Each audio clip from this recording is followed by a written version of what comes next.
Hi, welcome back to the channel. And this is a cracker, this one. The IFS, which is the Institute of Fiscal Studies, it's made up of real accountants and real economists, not just idiots who put that on their CVs.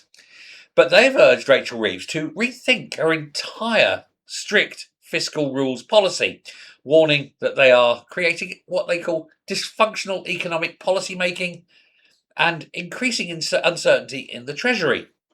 The think tank said her commitment to reducing debt and limiting borrowing for day to day spending risks undermining sustainable public finances and forcing governments to make short term policy changes based on very volatile forecasts.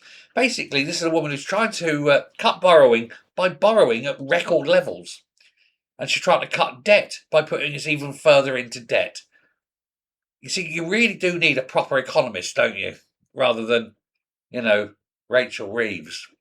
But the IFS compared her approach. They said it was like trying to judge safe driving by constantly watching the speedometer rather than looking out the windscreen at the traffic and finding out whether the brakes work or not. It argued that rules encourage the gaming of targets. Frequent policy changes may mean rush decisions that can affect millions of people and cost billions of pounds. It's almost, they say, as though she isn't aware of what she's doing. I don't need to say a word there, do I?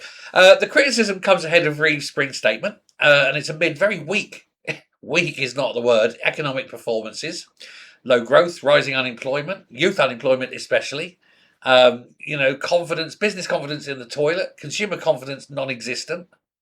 Nobody has any faith, and it's all just going a bit wrong for her. But that's what happens when you lie on your CV, isn't it? But the IFS suggested using a broader range of economic indicators instead of the rigid targets to improve stability and long-term planning. They say reform should only be introduced when the economy is strong, and that's a long way off. Wow. The Treasury defended the rules, saying they help control borrowing. How can they help control borrowing when borrowing is absolutely the highest it's ever been, even during the war? And what are you getting for it? Lazy asses on welfare. It's not as though you're borrowing to invest, you're borrowing for day-to-day spending. It's like putting your food bill on your Marks and Spencer's credit card. My God almighty. Anyway, we're all screwed.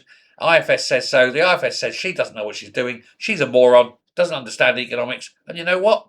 The IFS are right. Thanks very much. Speak to you later. Bye.